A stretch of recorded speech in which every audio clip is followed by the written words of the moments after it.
Bienvenidos a Con Vida, un programa de reflexión y motivación con el pastor Rolando Soto. Enfoques pastorales sobre los desafíos que presenta el mundo de hoy.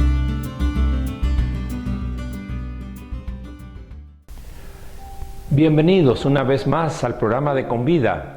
Este es un programa que ha sido pensado para atender el interés de aquellas personas que quieren darle un giro positivo a sus vidas. Nuestro tema de hoy se titula En saco roto. Para su mejor comprensión es necesario que tengamos como punto de partida nuestra seguridad de que si hay algo que Dios desea para cada uno de nosotros es bendecirnos. Es más, el apóstol Pablo, escribiendo una carta a la iglesia del primer siglo en la ciudad griega de Éfeso, les afirmó lo siguiente: bendito sea Dios y Padre de nuestro Señor Jesucristo, que nos bendijo con toda bendición espiritual en lugares celestiales en Cristo. Eso está en Efesios 1:3. Note que el apóstol está hablando de un hecho que ya había sido ejecutado. Nos bendijo. Y hablando del mismo tema, pero el apóstol Pedro, él mismo afirmó que Dios nos ha concedido como cosa ya dada todas las cosas que necesitamos para vivir como Dios manda. Nuevamente habla Pedro, en este caso, ya de un hecho dado y no de algo que está por acontecer. Dios nos ha bendecido.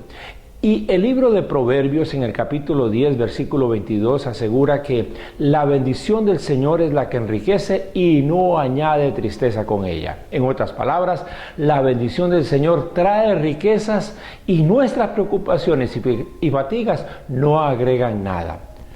Pero lo cierto es que a muchos de nosotros esas bendiciones se nos van como en saco roto.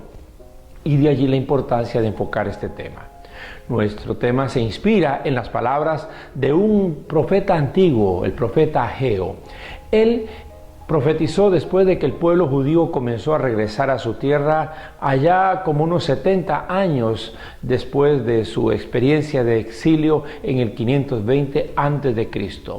El profeta dijo estas palabras: así dice ahora el Señor Todopoderoso, reflexionen sobre su proceder. Ustedes siembran mucho, pero cosechan poco. Comen, pero no quedan satisfechos. Beben, pero no llegan a saciarse. Se visten, pero no logran abrigarse. Y el jornalero, a él se le va su salario como por saco roto. Ageo capítulo 1, versos 5 y 6. Esta manifestación profética nos ayuda a tener en mente tres preguntas posibles. ¿Por qué, a pesar de muchos esfuerzos, no logramos prosperar? ¿Por qué uno no termina de alcanzar alguna meta por la que ha corrido tanto? ¿Por qué lo que decimos no es realmente escuchado? Vamos entonces con estas preguntas en mente a nuestro primer segmento.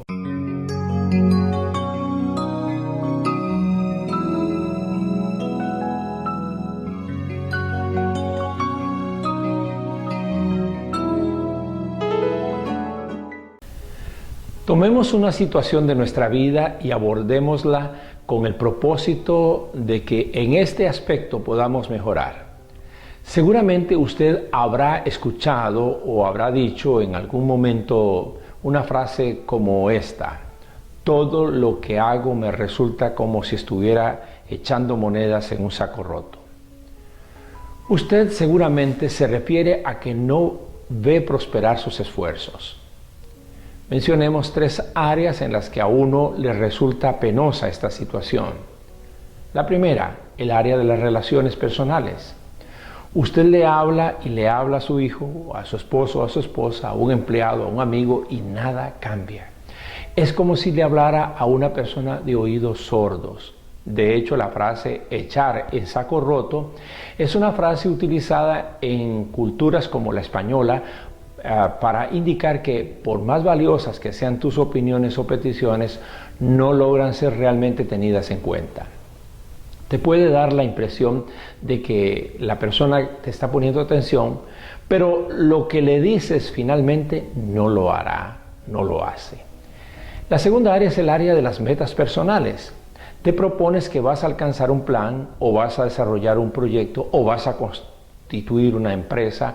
Tienes la impresión de que te estás esforzando cada día para lograrlo, pero no avanzas. Parece como que estás caminando en una banda movediza que por más que camines no pasas de un lugar. Llevas meses y quizás años intentando culminar este proyecto, ese plan, esa empresa y nada. Es como si todo el tiempo que estás dedicando realmente no terminara de cuajar las cosas como tú las soñaste o las requieres. Experimentas un sentimiento de postergación. La tercera área es el área de las finanzas personales. Trabajas y trabajas mucho, trabajas más que antes, hasta haces más cosas.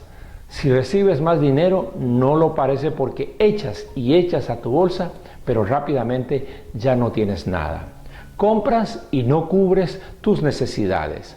Ante todas tus obligaciones financieras, lo que te ingresa cae como gota de agua en comal caliente. Es como si estuvieras echando agua en un balde lleno de huecos. Lo que entra por arriba se sale por los costados y por abajo con igual rapidez. No sientes que prosperas. Percibes que otras personas con menos progresan más y tú con más progresas menos. Lo que sucede con estas tres experiencias, estas tres áreas de vida, es que terminan produciendo en las personas un sentimiento de impotencia.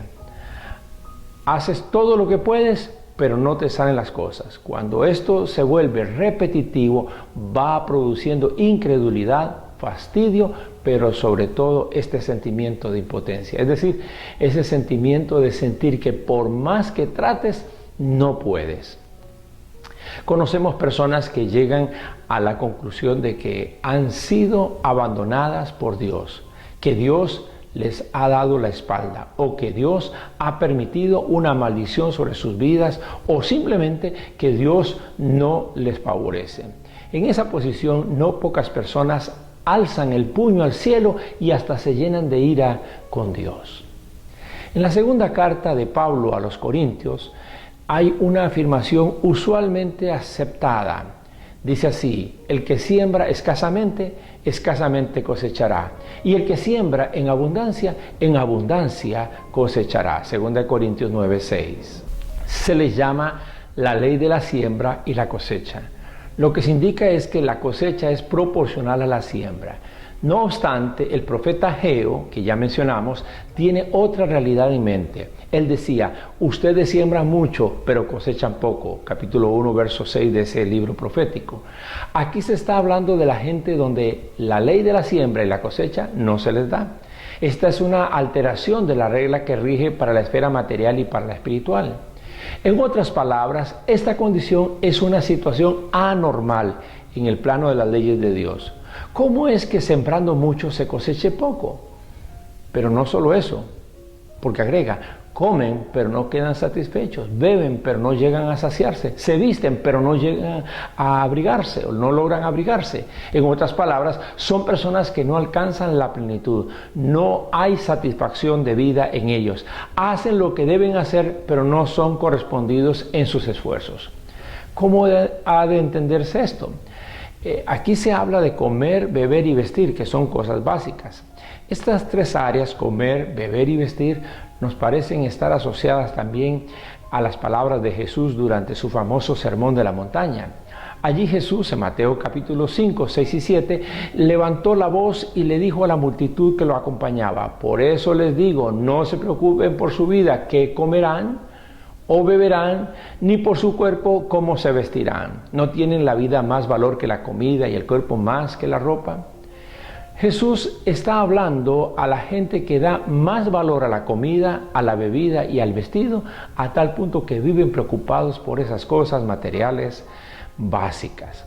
Son personas que andan tras todas estas cosas, dice Jesús en el capítulo 6 de Mateo, verso 32, lo que indica que se ocupan primordialmente de tratar de satisfacer sus apetitos materiales y de ellos, los seres humanos, nunca nos vamos a satisfacer.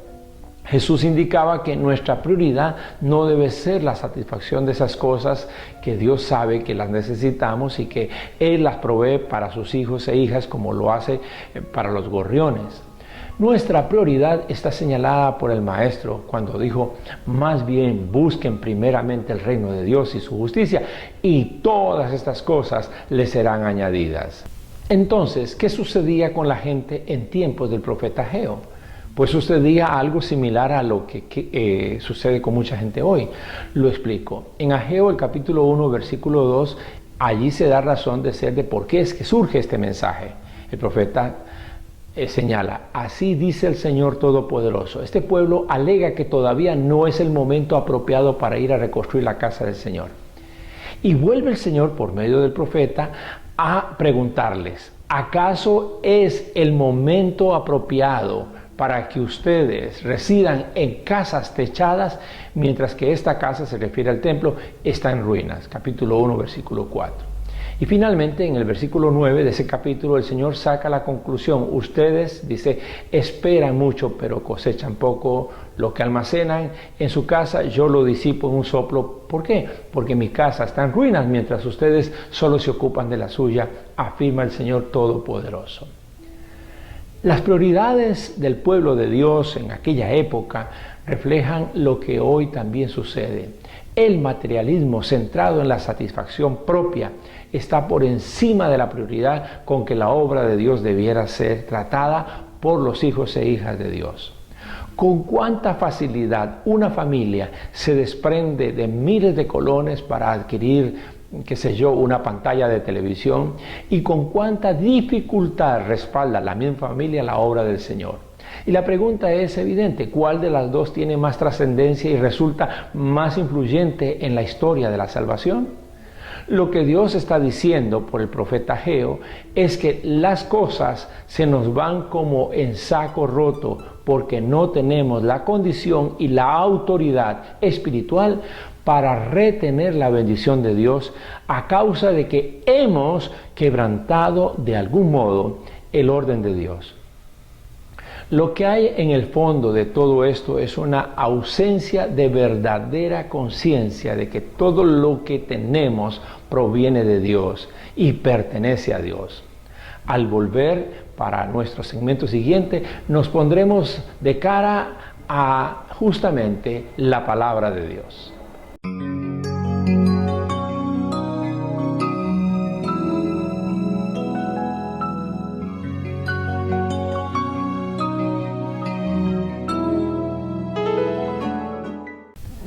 Qué paradójico. Resulta que si Dios ya nos ha bendecido y lo que Él quiere es bendecirnos siempre, ¿cómo entonces podemos creer que Él se opone a nuestra prosperidad o a que las cosas mejoren? El punto de partida para gente de fe es que Dios ya ha decretado bendecirnos. Así que algo no está funcionando bien. O Dios nos está mintiendo o nosotros estamos fallando en algo. Y la Escritura es categórica en decir que si hay algo que sí es imposible para Dios, es que Él mienta. Lo afirma Hebreos en el capítulo 6, verso 18. Así que sospechemos que la situación está en nuestro lado, es decir, en nuestra acera.